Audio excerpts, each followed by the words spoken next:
seagulls follow trawler.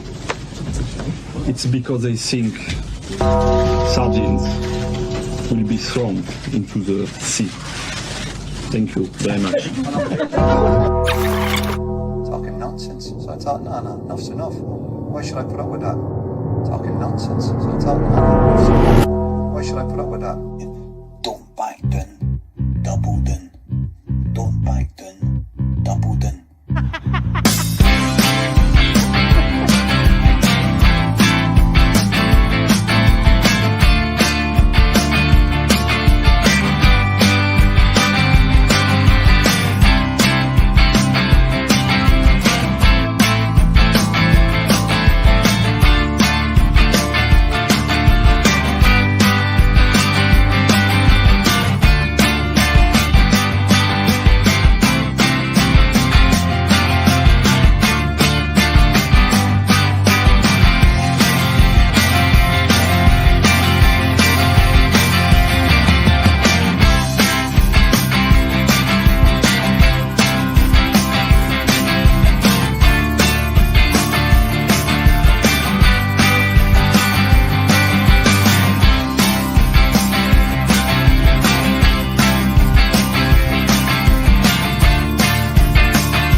Yes, good morning, folks. It is a nice, bright Sunday morning. It is that time again for the Celtic Sunday Blether. It's a good time to be a Celtic fan. 9 points ahead at the top of the table.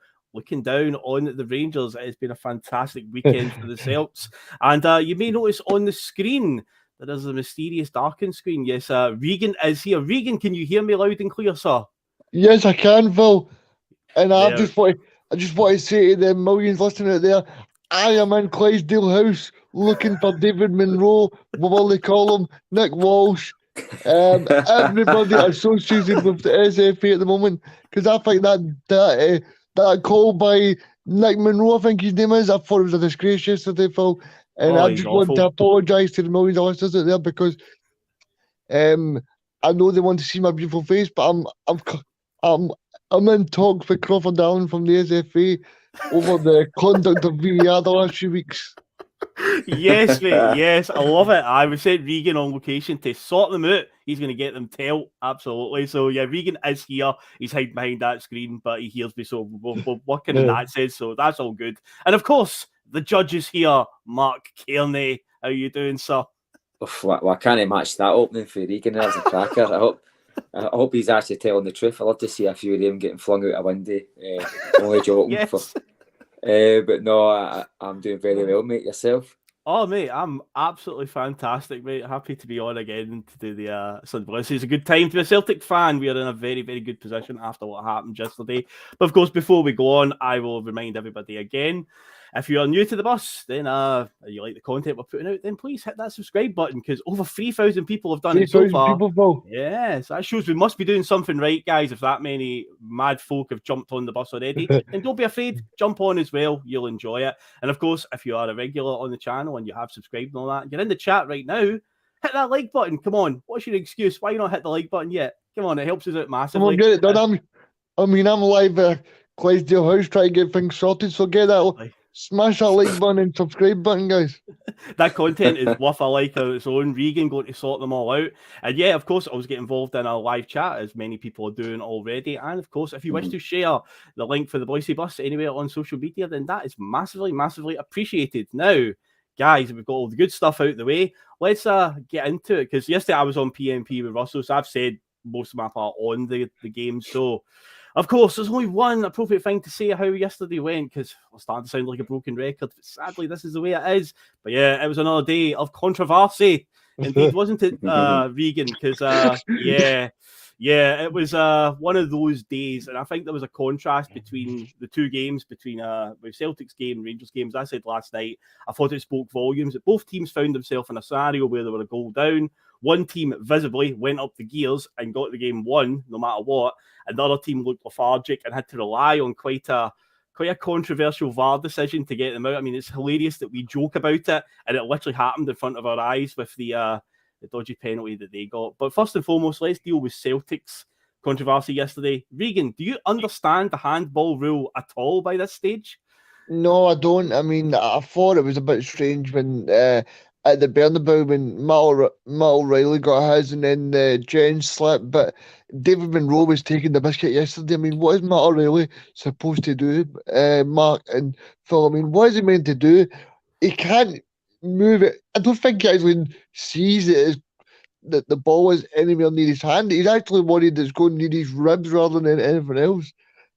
I think it's an absolute an absolute farce, and I think that's why I'm here at Clydesdale House. I'm not going to leave here till I get an answer. I mean, what's happening at Clydesdale House at the moment is a disgrace. I mean, I don't know if you guys seen it, but it's not just at Celtic as well. At Time Castle yesterday, they took 7 minutes to go over an incident at the Hearts of Livingston game, and it was the fact I think it was Cochrane that made a tackle, and I think Robbie Nielsen was saying he's got no clue what's going on. Everybody in the stadium is going off their head, wondering what's happening. And like Michael Stewart made a great point on Sportsound yesterday, and it kind of emphasised to me what Celtic are doing right. Like, you look at the last 4 times Celtic had VAR. You've had that in the Hearts game, the Motherwell game, Dundee United game, and then yesterday. And Celtic didn't have the mentality they have under Ange, under John Kennedy, under Harry Kewell. They could have easily lost all those games because of VAR. Because look at the Hearts game. You got the penalty that Forrest should have got. The Motherwell game, the VAR said that the camera didn't work. Well, here we go. And then you've got the Dundee United one, where it was never a penalty in a million years. Now, Celtic went 1-0 down yesterday with half an hour to go. If that was Rangers, I'm telling you, they would have crumbled. It's just as well Celtic have got the mentality to come back and be strong. Because like, we could all be talking about this title race being close because of VAR. Now, that's not me being biased or whatever, but VAR's made some really, really bad errors.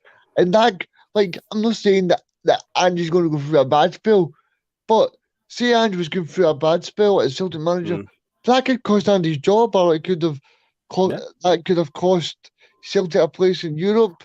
It could have cost us a place in the Champions League. Like that this title race is worth £40 million, Mark, and see when there's that much at stake, they shouldn't be making these errors. No, absolutely not. I mean, it goes beyond even monetary things, Regan. I think it goes towards what I've been saying for a long time. They're just incompetent at their job. I think there's, at very best, they're corrupt. At worst, they're incompetent, or you can flip that around. Really what I say. And I think it's about time that this handball ruling is looked at, not just for Celtic, but just throughout the worldwide football, you know what I mean? Because it just seems to be the most bizarre decisions are getting dished up to the fans who are paying a lot of money to watch it. We're not expecting anything different from anybody else. We're expecting a bit of clarity on everything. I mean, there was a handball, Ralston put a cross in yesterday in the second half, and it was an unnatural position. The guy put his arm up.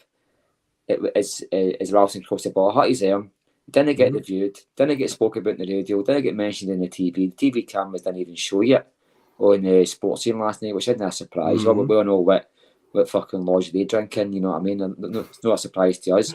I'm just fucking sick of it, because one thing it is going to cost us points. I don't know what to say that, I don't want to jinx it, but I'm just fed up with. I mean, Regan's right. if we want to full of tenacity and full of that just drive and determination, we don't win the matches. No, we could we don't. drop points in a You're lot of the matches. But listen, I'm going to say one thing about this, right? This is something that Celtic can control. That's 6 penalty kicks we've gave away in 6 matches. 2 at the Bernabeu, 2 at Tynecastle, 1 yesterday and 1 last week against Dundee United, I think it was. We can control some of the penalty kicks. I mean, Carter Vickers doesn't need to jump in, or was it Jens? We don't need to make these decisions within ourselves, you know what I mean, and give the referee a decision to make. There was the handball yesterday was inexcusable. That is one of the worst decisions I've ever seen in my life. I don't think there's any sugarcoating that. I mean, I think Andrew Dallas was the VAR official. Was that right? I think so. Aye. Well, that's not a surprise. We all know where he comes from. You know what I mean? His bloodline, it fucking dates right back to King Billy, I think. You know what I mean? And couldn't wait to fucking. Interesting enough, I've seen that actually. Almost every club in our league has had some serious questions about this VAR. There's only one team that hasn't had any bad decision against him, and that's Rangers. Celtic, seen if you take away the handball decisions, look at what we've no got. I mean, Tynecastle is a penalty straight away, right? Ralston got a goal chopped off in the same match. Didn't even get spoken about in the press. Abada, the same game, Abada. Abada scored an all. That was 3 in 1 match. 3 decisions went against Celtic in 1 match. And that's even if you forget about the penalty. It's happening every fucking match. Yeah. And I think Ange was pretty clever yesterday when he said, look, I didn't do my club any favours by speaking about it last time, so I'm just going to leave it with the club. And I thought naively that Celtic coming out and kind of saying something last week would kind of put doubts in their minds, but we lost 2 seconds, Regan. We had 75% of possession yesterday, and we lost 14 fouls. They had 25% and gave away 5 fouls, and 4 of them were yellow cards. That tells you that, see the 5 fouls they gave away yesterday, 4 of them were serious fouls that deserved a yellow card. They were getting every decision, and Celtic were in a game against 13 men again. They were. Sorry, Regan. See, even to me, Will, right? You date back to the Livingston game where there was a shocking tackle for the Livingston player, right? You'd go back to the Motherwell game during the week. Oh, aye. Shocking tackle on Starfelt. Now, why are these decisions like brushed over? Right, this is no a case of me saying that there's a conspiracy, but these guys have got footage there, and then you've got another one, Jack and Marcus against United, right? So why are these like? It's not just penalties; it's obvious decisions like hard tackles. Like see that one during the week. As soon as I seen it, the Starfield one at Motherwell, I went red card all day long. Yep, every day. Remember the one Livingston got the point at Ibrox a couple of weeks ago, and they had a guy got booked for a high tackle, and then it got changed with VAR to a red, and even the Livingston manager was coming out and saying, "Oh yeah, it was a red," and it's like, well, that one. The guy got booked and it got reviewed and got turned over. Why did the one on Starfelt through the week don't get the same treatment? And that one on Starfelt was a lot less than that one that happened at Ibrox. And it's like, oh my God, like, what is going on there? So that is one of the things baffling. And again, regarding the handball rule, they're not doing themselves any favours by the fact that we've seen handballs so far in the last 3 or 4 weeks awarded by it was an accidental handball where they couldn't do anything about it. Other ones where it probably was in an unnatural position, ones where it isn't in a natural position. There's no consistency here. I mean, I've seen a comment come up, and again, I keep saying this, I would much rather it was just a black and white thing where, sorry if it's accidental, but if it hits your hand, it's a penalty, and then there's no doubt about it. But again, it's that subjective argument. But see, the referees have done themselves no favours with the way they're refereeing the handballs. No. Because they've given penalties for literally every type of handball scenario and not given penalties for different handball scenarios. And it's like, what is the right answer here? What is the right one? And of course, it keeps going back to the most criminal one of all, the Michael Smith one at Tynecastle. We keep coming back to that one. And that is like the most blatant one of all. And yeah, that's when the club should have struck, I think. Or yesterday, Phil, you got 2 in 1 match with the same comedy act. Who decided that was a penalty yesterday, decided that the handball in the second half, against Ross County was even worth looking at. I mean, what is the rule? Is the rule if you're wearing a Celtic top, anytime your hands are anywhere outside your pockets, it's a penalty? Because I've seen handballs all over the place, and they've not been given it against clubs. Celtic, don't get me wrong, I think Celtic have been definitely picked on with this stuff. I mean, we all know the reason why. I mean, I don't even need to keep on repeating it, but I want to repeat it. It's got to take more than 13 men to stop us. You can bring on another referee, put 2 referees on the park. We'll find ways, because there's only so many times you can go to that cheating well and bring up new ways of cheating Celtic. It's been happening since the day we were born, and it will happen in another 135 years. Yesterday was just, honestly, like, I think you've had to have maybe been inside the stadium. I think even watching on telly, you wouldn't have actually appreciated just how pissed off the support were about the decisions that were going on in that match. I don't think the camera picks it up as well. It's just another vile display by the cunts. Aye. No, you're totally right. It's I think it's important for you to mention this, Phil, because the thing you said, VR controversy, right? But the thing is, Celtic are taking the 3 points, so you're not saying it as Silver Grave, you're saying it because it's happening when Celtic are getting 3 points, we're still calling it out. And I think it's important to mention that as well, because I heard Gordon Duncan say the other day, why are Celtic fans moaning? Because they're getting 3 points. Right. That makes no difference, you know. No. Correct. The fact that we're getting 3 points shows the mentality of the squad that Andrew's built. That doesn't show the fact that we shouldn't moan about it.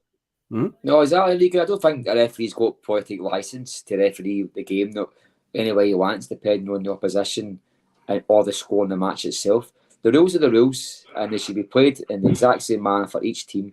A red card's a red card for both teams, and a yellow card, and so the penalty. And see, you win 5-0 or you're drawing not in each. It doesn't make a blind bit of difference in my opinion. I think, and do you know something? We're going to get pissed off talking about it, Phil. But I think we've got to keep on talking about it every time this comes up, mate. Honestly, I really do, mate. Going back to what you said there about it doesn't matter the score. That takes me back to just before VAR came in. Remember the Hibs game when we beat them 6-1, and there was that ludicrous Bernabei free kick in the last minute, and people are going, but he's won 6-1. You know, what's the difference? And it's like, rules are the rules, man. You know, I mean, that free kick was ridiculous. He's breezed through by Porteous, who suddenly threw himself to the ground, and the referee couldn't, pulls it back for a free kick just as he's about to cross the ball into the box or into the 6-yard area, and it's like, doesn't matter that we're winning 6-1. You don't get like a goal. See, yesterday, correct me if I'm wrong here, there was the game was stopped for about 4 or 5 minutes in the first half for various things, right? Yes. And there was like 2 minutes extra time at half time. Yeah, 2 minutes added. And I went, it was 1 minute, I think, wasn't it? For the half time, I think so. Which stage are we at? Is it a case of, we'll get in the second half? That's not how it works, mate. You know what I mean? I just think, I don't know who it was. I think it was Chris Sutton that called the referees in this country amateur. Well, they are amateur, very much. I think amateurs would perform better than them, and we need an overhaul of the refereeing, because the standards in this country is fucking ridiculous. I mean, I've heard folks suggesting that making them full time when they make them better. Well, I don't know anybody that's ever got worse by practice. Anybody gets worse by practice, you have to be a fucking idiot to get worse at something by doing it more. I think, and honestly, mate, it's like we won. It's just something. As I said to you, I think it was last week. The gratification in winning the games like yesterday, knowing that they flung the kitchen sink at you in terms of cheating you, and the satisfaction is all that sweeter, and the satisfaction will be all that sweeter if we manage to get to the end of the season and win this league. And they're always satisfying, but see this season, I think they know what Bobby Madden was doing in England yesterday. Last season. And they knew that was their biggest ally. You know what I mean? Bobby Madden was like a 12th man for Rangers. Even when he was even refereeing their matches, he was trying to pull strings to make their life a bit easier. And I just they're trying everything. They rushed this technology in, which seemed like it wasn't ready. We've got I think somebody called it a diet version of it, or far light. We've got 6 cameras. See, until we can afford the 30 cameras, don't put it in. I mean, that's another argument like that, but I mean, Yeah. Motherwell, a club who live hand to mouth. They're no well off. They actually, for their own expense, upgraded the cameras because they didn't feel like it was sufficient. And the SFA or the VAR people still managed to fuck it up, point the camera in the wrong direction last week, and with the result in a decision potentially going against Celtic. That game was 4 days ago, and I'm still none the wiser with the whether that goal was offside or not. This is the level of incompetency we've got in this country with a refereeing. I think incompetency is actually it's giving them an excuse because you're just saying you're just not good enough. No, it goes further than that. That they're just not good enough, but they're not even clever enough to mask their cheating. They've not even got the intelligence to mask their cheating. I mean, yesterday I can't remember that referee much. I don't really know much about him. David Monroe. That was his first time, I believe, refereeing us. I've definitely seen him at Celtic Park. Well, can I tell you something? He just bought himself a gig. He's got to sell a big game at Ibrox, so he's got to sell a cup final. See performances like that, the SFA would have gone, yes. The only thing he didn't do was walk up and punch the Celtic manager. That's what they'll be thinking. They'll be thinking. He ticked every box for them yesterday. I mean, see, they gave away 5 fouls and have 25% in possession and 4 yellow cards. That just shows you the referee was giving us nothing yesterday. The only fouls he gave us yesterday, 80% of them resulted in a yellow card. That tells you straight away that he was only given the most obvious of fouls against Celtic. I mean, some of them are ridiculous, Phil. Yeah. He wanted to break up the play. It seemed quite a lot. It was just like every time we were trying to, get the game flowing a wee bit, it just seemed to be stop, start. Just a very whistle-happy referee. And it's interesting you mentioned Bobby Madden, because obviously he was causing some headlines yesterday by sending Joey Barton, Monsieur Barton, to the stands in the Scott Brown-Joey Barton battle. I saw that headline as well. But no, earlier on, what you said, Mark, at the start of yesterday, there was something satisfying about it, because I said that to Russell on PNP last night, because in the last few weeks we've had some performances where we've scraped by, like we scraped by Motherwell 2-1, we got the late win against St Johnstone where we won there at glittering best, and the PNPs that we did stuff, you did feel like, okay, we got the points, but we won the great. I mean, yesterday, obviously, with the way the game panned out, we won there at glittering best, but something felt really satisfying and good about that win. There was just something about it when you came away from it and going, I know it's just 2-1 against County. Oh, Regan's disconnected. When he comes back in, he's found the refs, hasn't he? He's found the refs. That's him. He's having a square go with them now, but he'll join us again in a couple of moments. But yeah, there was something I felt in the air at full time yesterday, but it was like, fucking, I was good. Even though it's only a 2-1 win, at the end of the day, we just get the 3 points on the board, and how we got it was phenomenal. Because I said at the very top of the show, you compare them going a goal down and how lethargic they looked in their game at St Mirren. We go a goal down and we literally just went up the gears. And what was it? They scored in 50-something minutes from the penalty, and by the 68th minute, I think we turned it around and went 2-1 up. But let's try and concentrate on the positive side and get away from some of the VAR. Any individual performances in particular you were quite impressed with yesterday? I'm glad we're having an international break, and because Rio Hatate he's playing too good for me now, mate. I'm kind of glad he's not in the World Cup squad, because I think his time at Celtic is numbered as it is. And yesterday I thought he just ran the show. He's looking more and more cultured every time I see him. Just the way he caresses the ball. There was one moment, I think it was the first half, and it looked like the ball was just set for a kind of volley over the head of the Ross County defenders, and he just took this deft touch and just brought it down, and it just controlled the ball beautifully. And I think the guy he's a game changer, you know what I mean? And and to think this guy's only played professional football for 2 years, I think he was playing like that's insane. College level, that was crazy.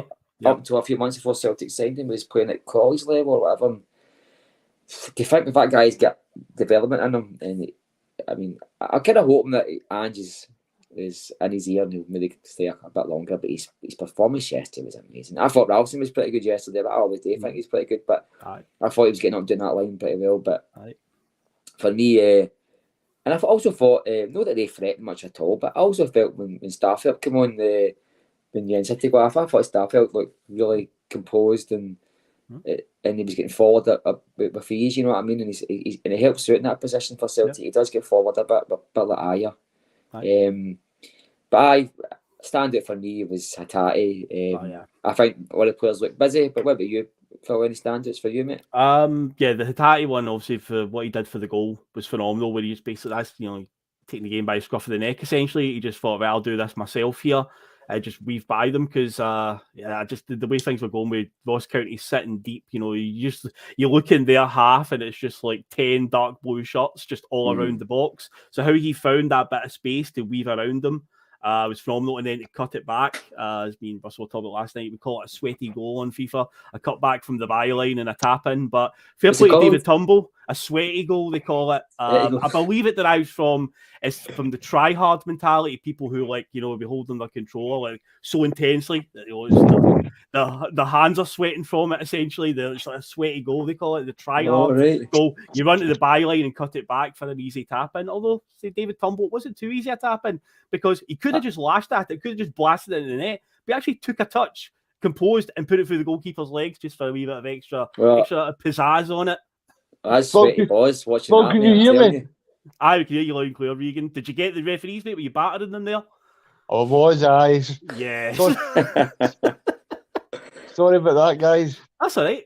No worries. If you disconnect and come back in, I'll just re-add you. No problem, mate. It's not a problem. Regan, just make sure you change the veggie plate on your wheelchair, mate, in case they clock you. You know what I mean? You need to cover that up. But no, I think VR was brought in to try and help us, but I want to make this point as well. I mean, they're talking about Lee Johnson possibly losing his job. That's the last 3 weeks.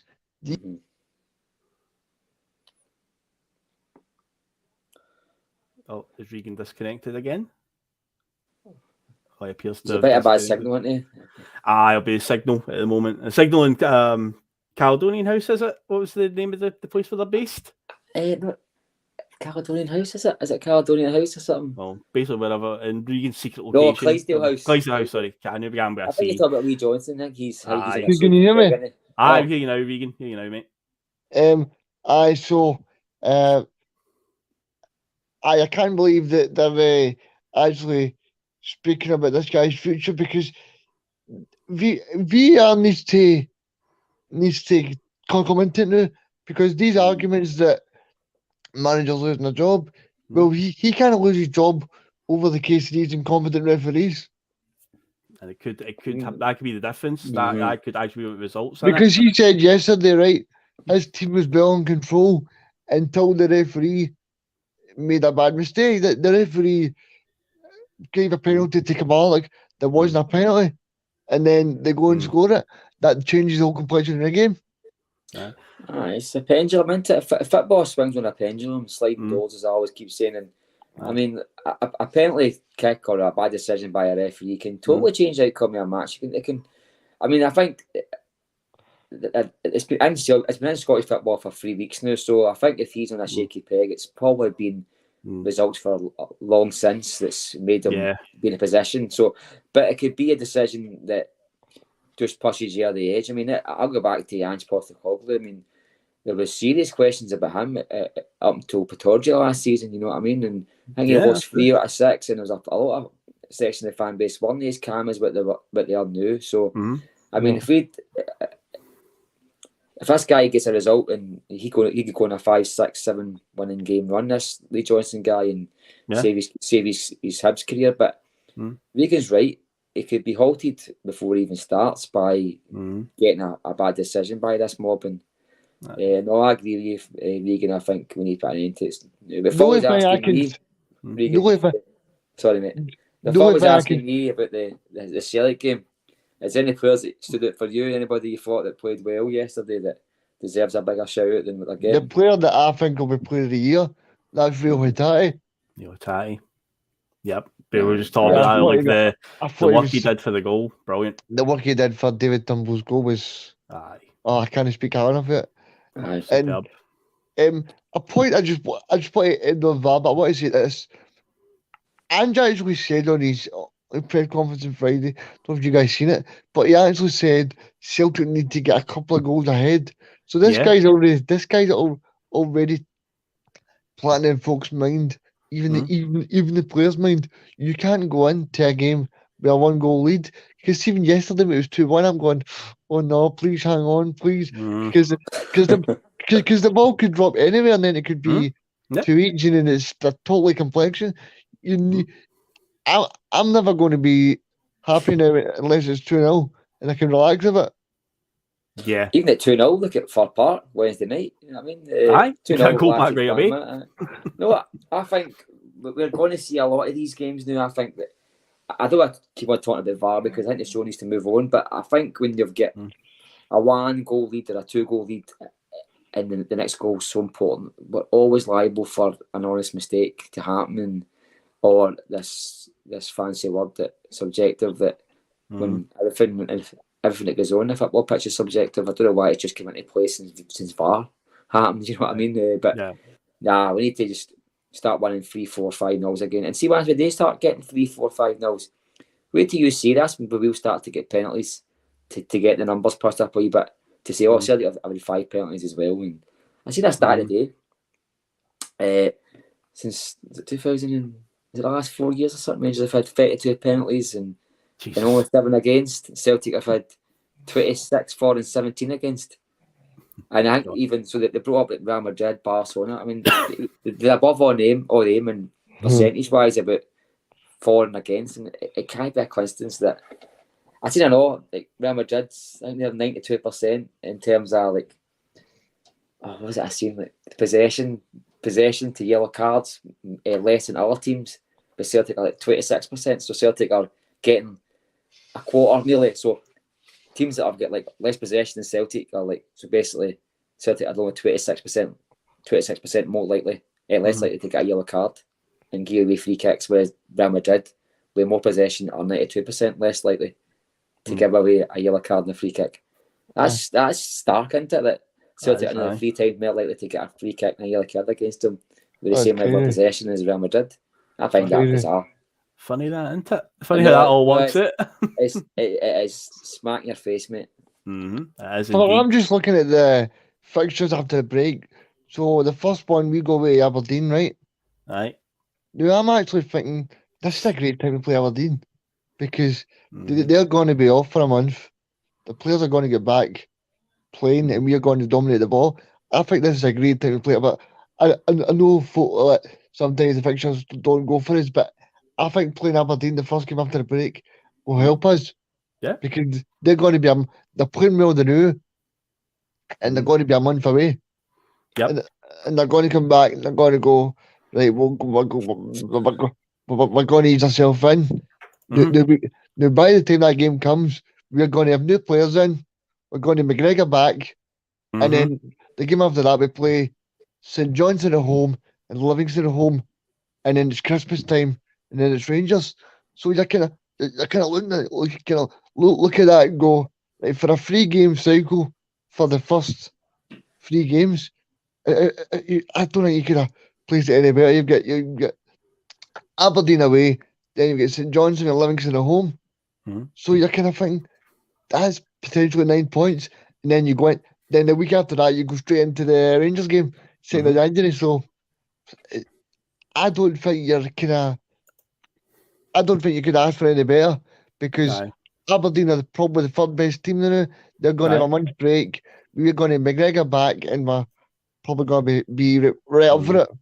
I'm glad you mentioned McGregor. I had a comment up from Douglas Hughes saying about Kalmack being back because that's what the Leipzig away game he got injured, and we've went through 11 games since then. Obviously the Champions League games were what they were, unfortunately, but domestically, it's 100% record since the McGregor injury. Because I remember at the time on the PMP episode, it was like, oh god, there's like 13 or 12 games or something till the World Cup break, and he's going to miss pretty much all of them. Obviously, it was the story, and here we are. We've came through it unscathed, but him being back, we've not missed him, mate.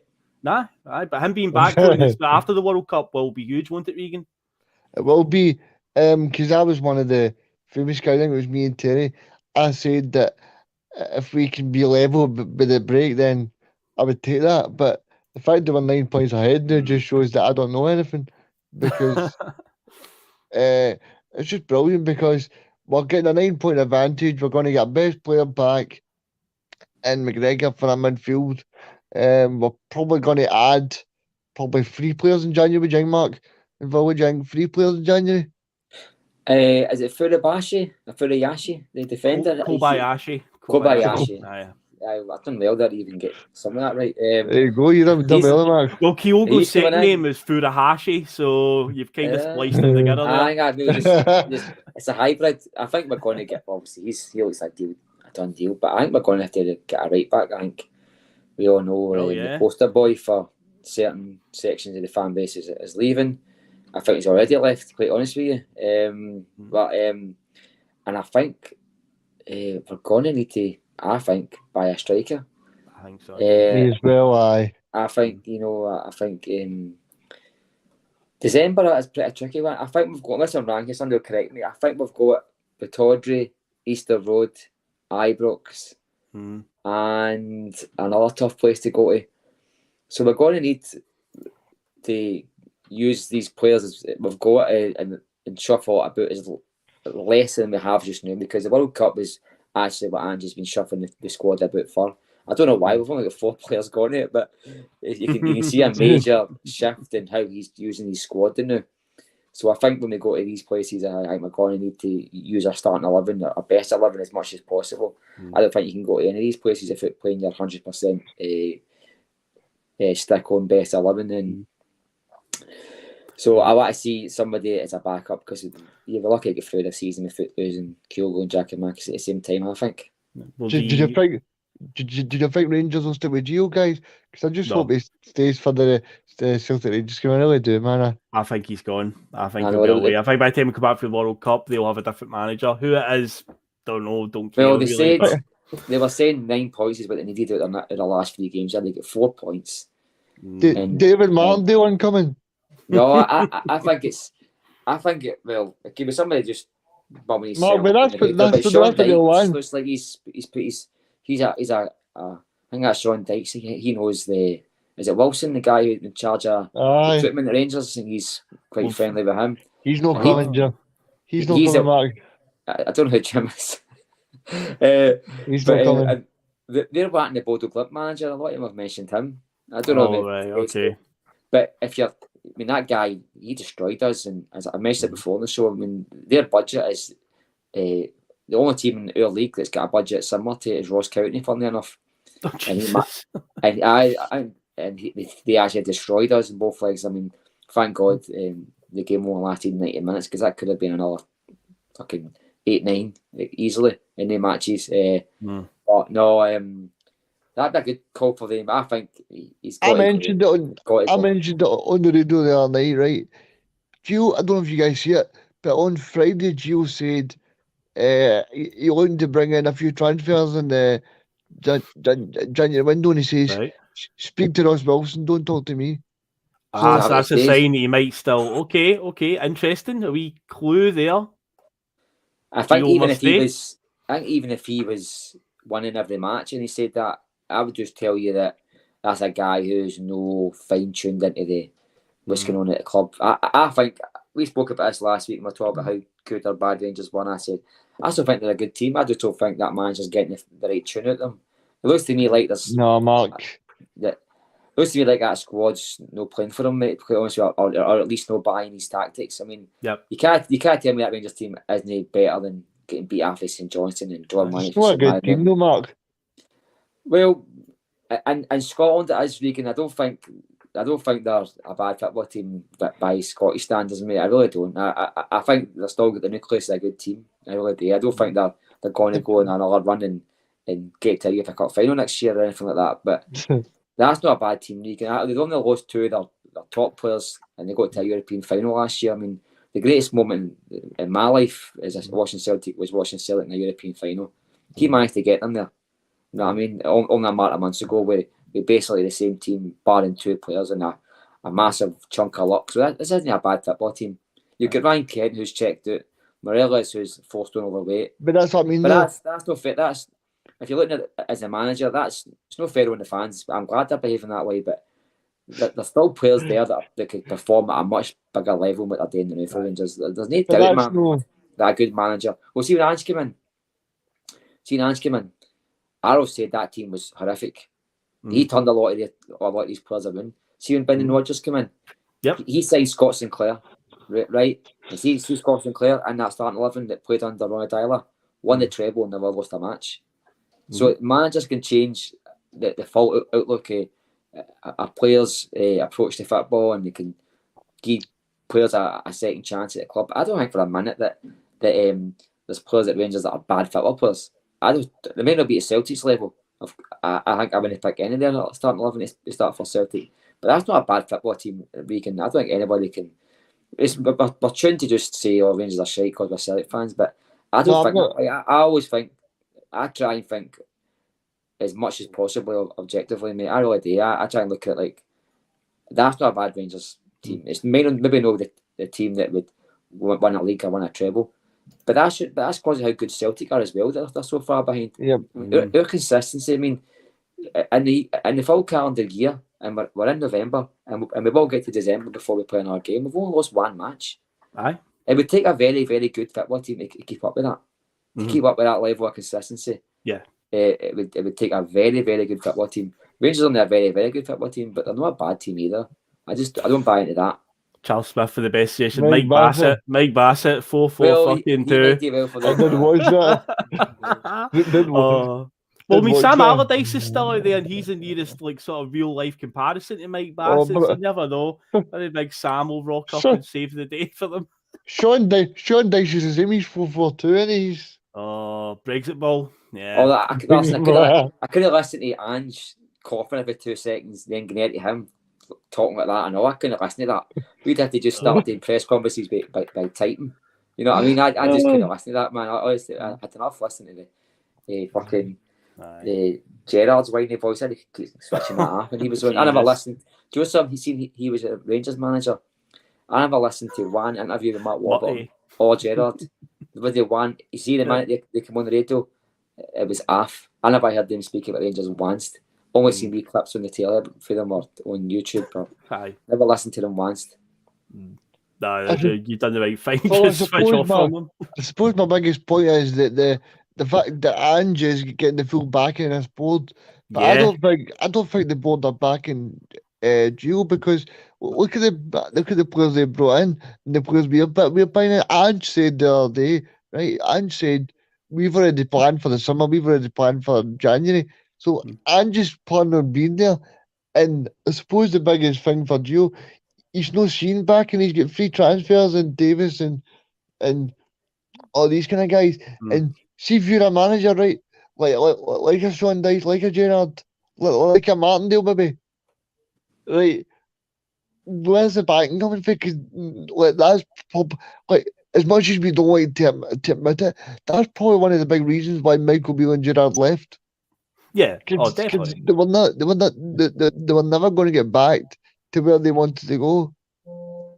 Aye, and also they got offered a job in the English Premier League. I mean, money aside, I think that their ego was wanting a crack at the Premier League. I think Gerrard jumped too early, but I don't think he was a good manager anyway. I think the guy Beale was the one doing all the work. He was just a figurehead.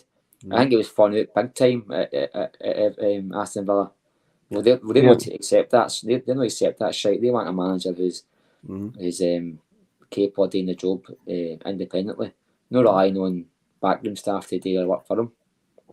Well, we I want to ask you guys a question about Jackie Marcus and Kyogo. Yeah. Because for me, I think it's time we played the two together. Why are we not doing it? That is a $6 million question. Obviously, he did it against Shakhtar when we really needed to go for it. And some fans will say it didn't work. And I mean, Jackie Marcus did get his goal in the end. But I said this to Russell at the end of the show last night. Jackie Marcus again came on yesterday, and I feel like, is he just trying too hard to impress Ange? Because again, he was quite frantic at times. Couple of chances he missed. There was a header in particular that came across a brilliant ball in, and he basically headed it back in the direction it came rather than head it towards the goal. He was only just 6 yards from goal at the near post and headed it right back in the direction it came from. And it's like, that's good defending there. He did the job for the Ross County defender, no bother.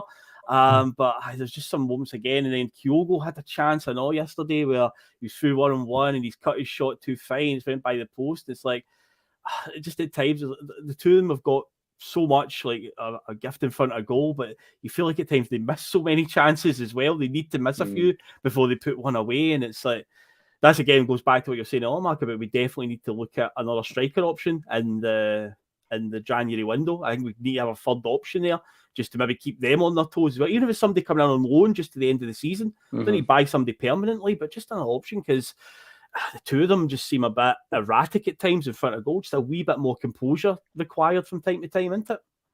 Well, there's a great touch for Giakoumakis to swing himself by a defender and just hooked his shot just by the post. I seen that. Late on, and I agree with you. I think Giakoumakis is probably trying a bit too hard, but I don't blame him. I really don't think. I think if he scored 50 goals this season, it wouldn't matter a jot. Kyogo's the number one striker, and that's it. And there's a lot of frustrations. You can maybe see that in him. I think long term that it's a bit of worry actually. I think he could get a bit disillusioned by that. You know what I mean? Because I was thinking Kyogo's what 27, 28. Is that right?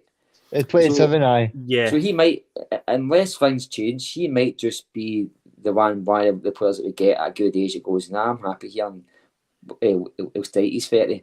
Because I think if he was 21, 22, you don't get longer with these players.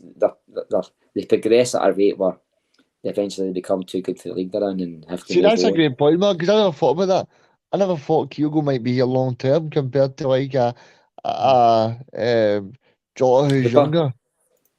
Aye, I mean, I think Jota and Hatate, they're at a level that I wouldn't be disappointed in them if they felt like they've gave Celtic a couple of good years and had to go. I wouldn't be disappointed at all. There's some players that you just go, right, you're destined to go. Just give us the best of your ability while you're here, and we'll take the good money and say cheerio to you. I think Hatate and Jota fall in that category, but I think Kyogo, I mean, I think his age will probably will go against him in terms of what clubs will look at him. There will be Premier League teams like that. So do you think, my mind, but he could stay longer. So do you think Kyogo will be here for the long term then, compared to like? I think so.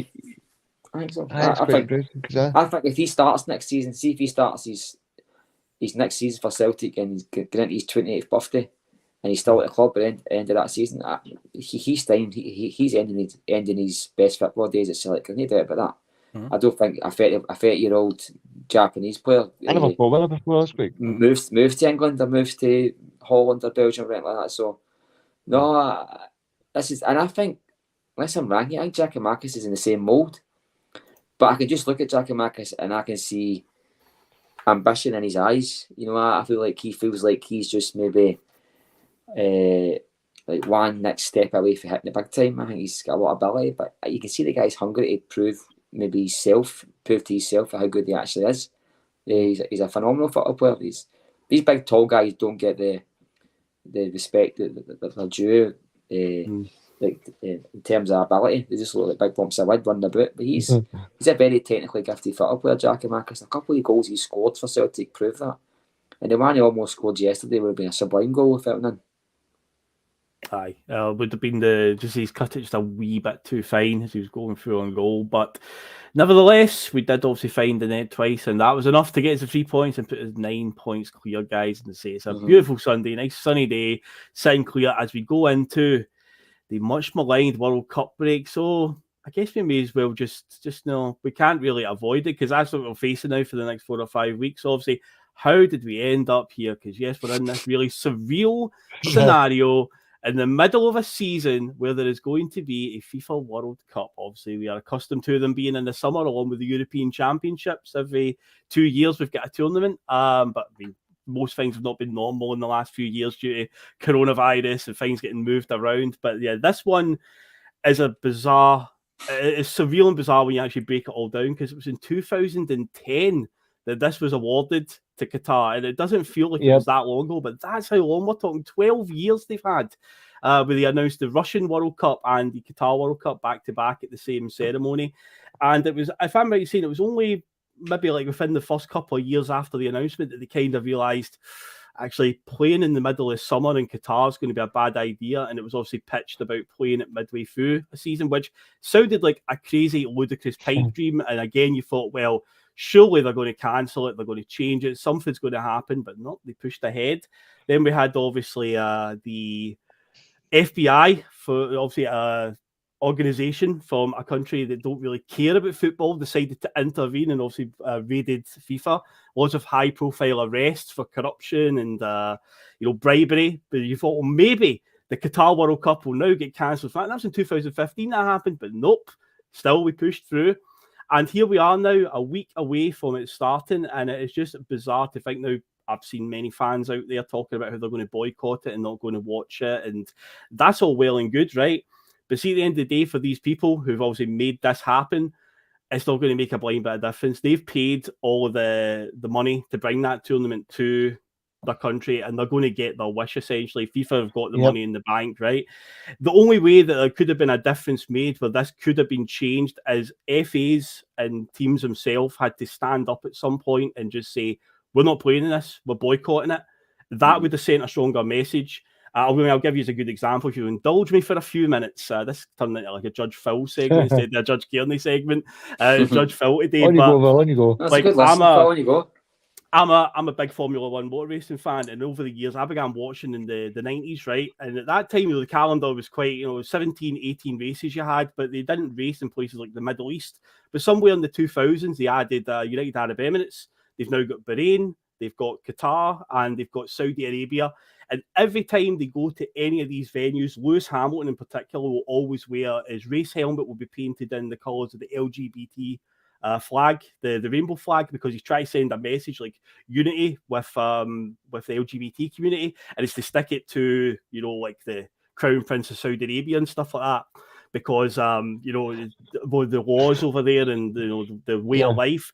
But at the end of the day, that won't matter to them because they've paid the money for the F1 circus to come to their country, and if you turn up and race, he doesn't care what colour of race helmet you're wearing. The only way you can send a message is by saying to the FIA who run Formula One, I'm not racing there that weekend.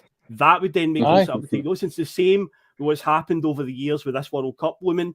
There's been a lot of noise from FAs and stuff about, having to play a World Cup in the middle of the season, but nobody's actually done anything conclusive about it by actually saying, you know what?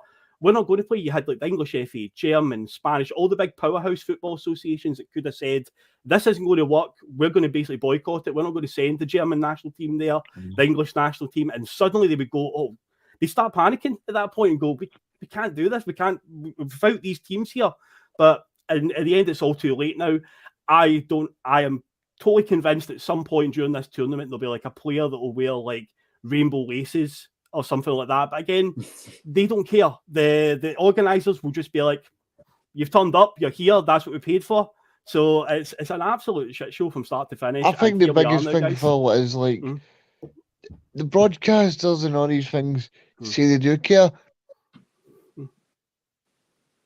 It's the Gary Neville thing as well recently, didn't we had, where he's been caught in a lot of flack for being Mr. sort of like man of the people. And now it was folk wanting people today. I mean, it's full outrage, you know what I mean, Phil? Like, I agree with you. This kid on, let's wear rainbow laces, but let's wear a rainbow helmet, but I'll take the £150 million a season contract for Formula One, which stipulates I need to go to this place and race, you know what I mean? Whereas a bigger thing would say, look, do you know what? I'm a star attraction. If I don't, this will snowball. You get other guys that are up there as one of the top performers who won't go either. It just takes one person to start this. I genuinely think that there's an outrage by people individually within the FAs and all the rest of it, but they're not getting the boss to go and say, look, we're not. Because you imagine Scotland, for talking sake, qualified. Scotland don't qualify for much, but can you imagine they qualified and they said, look, we've got a lot of integrity here. So they fucking have, but we've got a lot of integrity here, but we're not going to participate. We feel like it's too much. I think it's right for you to bring up things like that, Phil, because a lot of people don't understand it. There's like 3,000 people died like building these stadiums and they didn't even hit the papers, you know what I mean? They've got migrant workers, man, and they're hanging to elastic bands and scaffolding, you know what I mean? They didn't even got any PPE and nothing, you know what I mean? And it's just a horrible place in the world. And do you know, football sold its soul a long time ago, mate. And do you know, it's like when all the fans, the Celtic fans, were grown about how the Super League is like anti-football and how it when they attract them to go back to the Celtic games, and football should be all about meritocracy. Aye. It only matters to some people when you're not invited. I mean, let's look at the League Cup in Scotland for talk's sake. Right? Celtic need to win 2 matches to reach the final. I mean, we don't play the first set, the third round. No, it's dressed up as to give the wee teams a better chance, right? Yep. When the reality is, it's because Celtic, Rangers, and anybody that's in Europe, they just get a bye, so they give them more time to play European football and step in. And going in the third or fourth round, or whatever it is. I mean, come on. I mean, that isn't merit. That isn't meritocracy. Merit would be playing the very first game. I mean, the Super League was branded unholy and all the rest of it. And why? Unholy by a league in England that gives clubs £1.5 billion a season. Yep. Then gives a team that gets relegated £100 million the following season as a parachute payment. Knowing fine well that most players are on a 3-4 year contract. Knowing fine well it's going to get to the second season and the Championship, and they're putting their hands in their pockets and they're scratching their buzz. That is it. You know, I just, it's awful outrage by. I mean, and Guy Neville. See if, I mean, let's be quite honest with you. See if Guy Neville was offered like the money he's probably offered £500,000 to go out there to commentate in these matches. See if he said no to that. Gary Lineker would say aye, or Alan Hansen would come out of retirement. I mean, or Souness would dust off his brogues. I mean, it is what it is, Phil, and I totally agree with you, mate. We could sit here and we can say, oh, if people had balls, they would not go over there. But individual decisions not to go isn't going to make a decision, and isn't going to make a tiny bit of difference. I think countries like your England's, the really important football nations, if they stood up and says we're not participating if it's got Qatar, it wouldn't have reached this stage. It wouldn't even have got to the planning stage. Now I mind a World Cup in the fucking middle of December or November, whatever it is. That's what I want to say on that, mate. And you're right to highlight it. Right. I was just going to say before I cut off my Wi-Fi, I was just going to say the biggest problem you've got, Phil, is that a lot of people are scared to be the first country to speak out, because if they're the first one to speak out, then they're like, oh, they're frowned upon. I mean, Australia qualified for the World Cup, and then their players made a video saying they're not happy with the human rights record of Qatar, and then I think it was a day later, Phil, was that right? A day later, Jeremy Infantino came out and said, the head of UEFA said, don't bring football into politics. Now, football is solely involved with politics. I mean, we even seen it last year with Bernard Higgins at Celtic. So for him, I think it's just to brush over what's going to happen. I mean, I'm not a big supporter of the World Cup and it being in that country, but I definitely will watch it because it's something to watch. But I think it's anyway. I've not watched a minute of it. For me, it's a bit nonsense. I don't watch it, mate. I think the last time I enjoyed a football tournament was 98 in Scotland. We're in it. I've not watched. Oh, France 98 classic. I've not watched it since. That was the year I was born. Was it? It's a good year then, mate. 24 years ago. We stopped 10 in a row and. In Scotland's actually a World Cup. Aye. Probably the best modern Celtic kit ever made was the home kit that year. That was a belter there kit. When we were going through that dull period, Marco, Scotland won the qualifying for FNL, so we got to Euro 2020 or 2021, depending on how you look at it. But yeah, I felt in the run-up to the Qatar World Cup and the distance, I thought, you know what? That'll be the first tournament Scotland qualify for. Nobody will want to qualify for the Qatar World Cup, but we'll end up qualifying for it. But incredibly, no, we didn't actually. We got to Euro 2020 instead. But yeah, it's just a controversial subject, and it's unfortunately here now. It's going to happen. Say I will watch it, but I've not got really any emotion. I don't know any of the forum, any of the teams going into it. No idea how they're going to do. But of course, we do have some players going out there, guys. So we'll just do a quick wee. At the moment, it's 4. I know that Denmark are still to announce 5 players. The chances of Matt really getting in are probably quite slim. If he does make it good on him, and I don't think Jota's made it with the Portugal one, the initial when he made into the 50-man shortlist or whatever it was, he didn't quite make it. But Denmark have said that after this weekend, they're going to announce their 5 remaining spots. So maybe I really make it. But at the moment, we've got Moy, Abada, Maeda, sorry, Juranovic and Carter Vickers are all going to the World Cup. Who do you think will, obviously, not necessarily the player, because obviously it's relying on what team they're playing for as well. Who do you think will have like the best tournament? Who's going to go the furthest there? Who's got the best chance? I think CCV in America, because they've got England and Iran in their group. Now, Iran are not a big football nation. And the way that England talk about Phil is that they've got world beaters. But I remember that time when they played USA about 10 years ago in the Euros, the World Cup. Sorry, when Rob Green made a howler, and they was it 2 each or 1 each? 1 each. It was Clint Dempsey scored that rolled right through his legs. Aye, and then Steven Gerrard scored the equaliser. Yeah, it was England finished second in that group. USA finished top.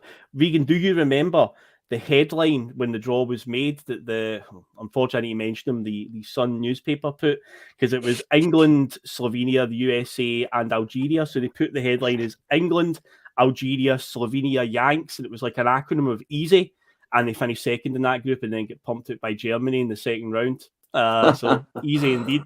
Oh, listen, they can't help themselves. They've not got the ability to be humble. They can't help themselves. And what normally happens is, see, they build up to a big tournament. They'll play Macedonia, Faroe. they'll line up some light numpties to play, right? They'll win the games 5-6-0, and it just hypes up all their expectations. And it's the big jump before the massive fall. Rangers do it as well. When they get a new manager, pre-season is limited by 7 games. 6 will be against Shrewsbury Town and some Dutch team that's in the 4th division.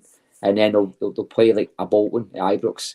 And it'll be built up as, this guy's some piece of work. He's going to turn us into Real Madrid and all the rest of it. I think, I don't know who's good and who's no good anymore, but I think the person who will perform the best individually will be Carter Vickers. I think all the players mentioned there, he's the one out of them all that I would say that has actual ability. Like he is the actual player out of them all. I mean, Moyes had a good career. Juranovic, not much of a career to be honest, but he's performing well at Celtic. Maeda, there's question marks over him, but he's still performed well. But I think Carter Vickers, I'm not going to doubt in my mind that guy is a solid centre back. Centre back, no matter what the opposition looks like. I think he performed really well. I think Japan are going to get bodied in their group. They've got Spain and Germany, I do believe, in the same group, because the big heavyweight contest of the group stages is Spain v Germany. So yeah, the other 2 teams in that group, Japan are in there with them, I believe. So I don't think that's going to go too well for them, having they two. But yeah, I think USA have got a chance to get in that group, but a lot of it's going to come down to how Gareth Bale performs for Wales in that group, because he turns into Superman when he plays for his national team. Who's Australia got in the group, Phil? I'll have a wee look. I'll get the groups on my screen now. I'll have a wee look at them and I'll tell you. Maybe Moy might turn into a superstar for that. I mean, maybe, the fact that Anne said last week, it was important to build Moy's fitness up for the World Cup. Obviously, he spoke to the Australian manager and he went, "Do you want me to get?" Is that what he said?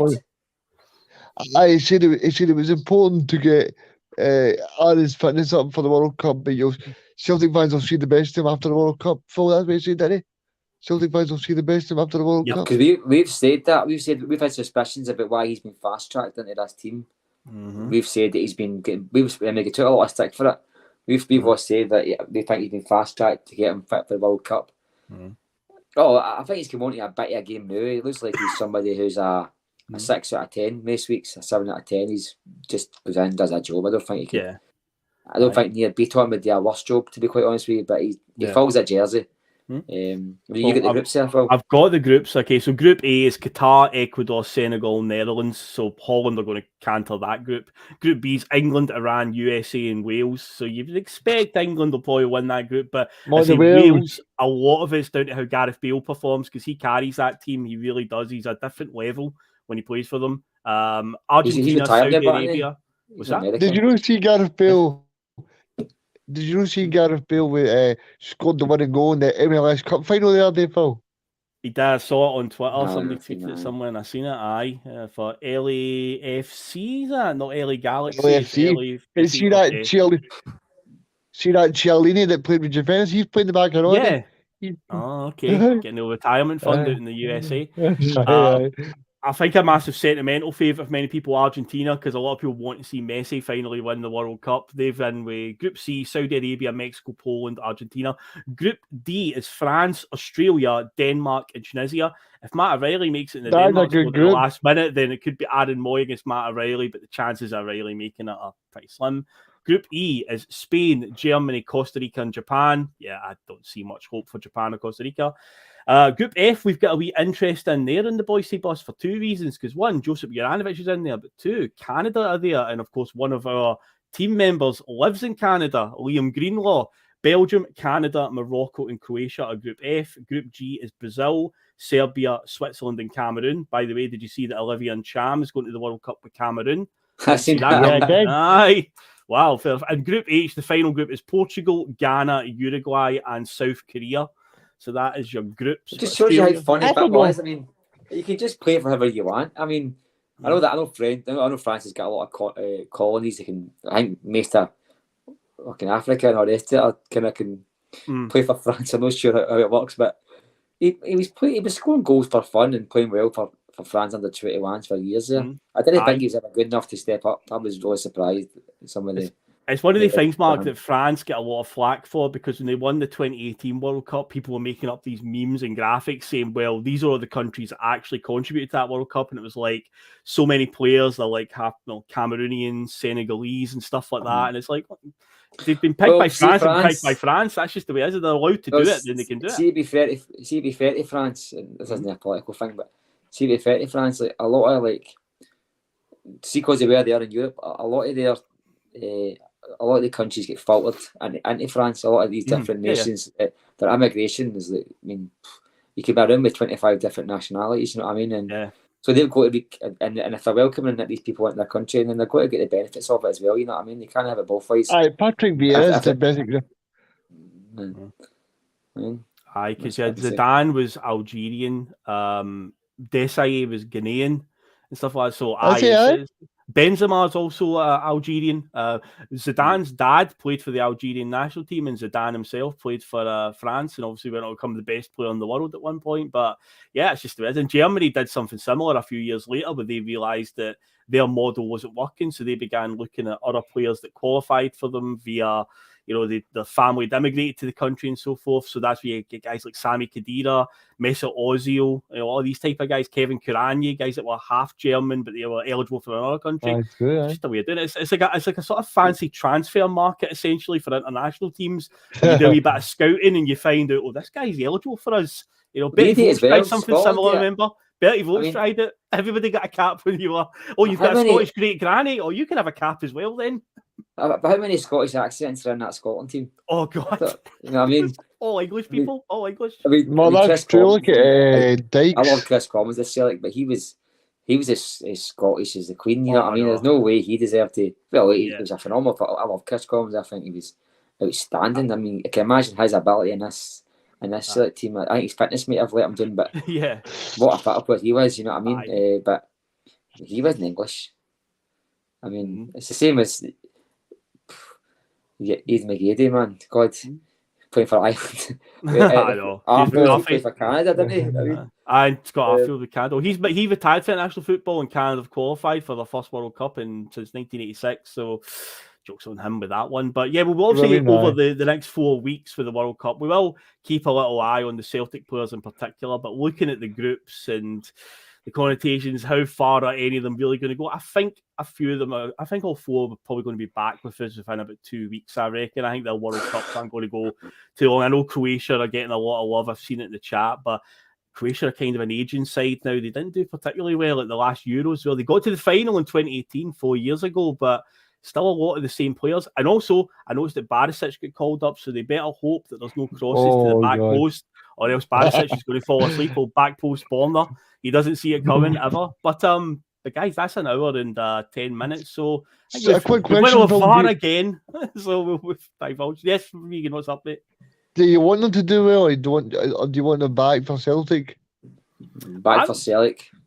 As long as they just There you don't get, I go. mean, if they do well, fair enough. But I'm just being realistic. I don't think that any of those teams will do particularly well. But as long as they don't get injured out there. And here's the thing: we might be surprised. Some of them might just not even get any game time out there. You know, Carter Vickers might sit on the bench for the whole time. I don't know exactly what USA's centre back options are. You know. I say maybe Juranovic. I don't know if he's actually number one right back, but if he gets a game, I hope No. he performs well because it'll. I know I had this conversation in my work the other day that I was convinced that he wasn't the number one. I mean, he can't be, but any more money Celtic get for him, the better. I think he's away in January, to quite honestly. I think you can kind of see Celtic are kind of preparing for life after him because he's not even making squads just now. And I know we did speak about Moy getting game time for Australia, but I really think Ange would risk or drop Juranovic for the team or the squad just to keep them fresh for Croatia. I don't think it works that way. No, you know what I mean? I wouldn't like to think it works that way. I'm going to be honest with you. I think Celtic is the most important thing. Aye, so sorry, Regan. I hope they all get fucked 9-0 when they're home straight away. Aye. Celtic's not matters, mate. We're not. This isn't an international podcast. We only care about Celtic. Aye, exactly. I know we're on the World Cup, guys, so I'll ask you for a one-word answer. Who do you think will win it? I haven't studied much of the forum, so I'm just going to. No, I was going to say France, but I remembered the curse of the World Cup winner. That it's very rare that the winner from the previous one retains it. Do you know what? I'll go for the sentimental favourite, Argentina, just before Messi to finally get that trophy. I'll go for another one-word answer that Phil did there. Sorry. Ange said Brazil, so I'll say Brazil. Because I don't know about it. Yeah, it's always a good answer to go for Brazil. It's always a good default. What about you, Regan? Who are you going for? I'll go for Brazil or Portugal. Oh, Brazil. Oh, a two-word answer. There you go. Brazil Man put it on us and said one-word answer. I'd clearly like to see Ronaldo win it. Yeah, okay. Well, Portugal have got some good players, coming through as well. João Felix, obviously Bernardo Silva's definitely in his prime right now. João Felix is good, options. Yeah, good players there. It's not just all about Cristiano, but we'll see what happens over the next few weeks of that. But yeah, there will be plenty of content getting churned out by the Bhoycie Bus over the time of the World Cup. So don't worry, we're not going anywhere, folks. We'll be here. So yeah, I guess a reminder, obviously hit that. The subscribe button, keep on top of all the updates we put out there. And yeah, that's been an hour and 12 minutes. So guys, we'll wrap it up there. And it's been another good Sunday Blether. So tomorrow, Russell and John will be back for the Monday Club. And we go again. Do we have a Sunday session tonight, Bill? I don't believe there's a Sunday session today. And Russell's not told me. And it might happen. I mean, Russell might appear out of nowhere later today, but I know he was out last night on a sesh of his own. If you saw his shot last night on PMP, he was going out. I loved that shot last night. Oh, it was something. He'll need to water that, so what would keep that alive, won't he?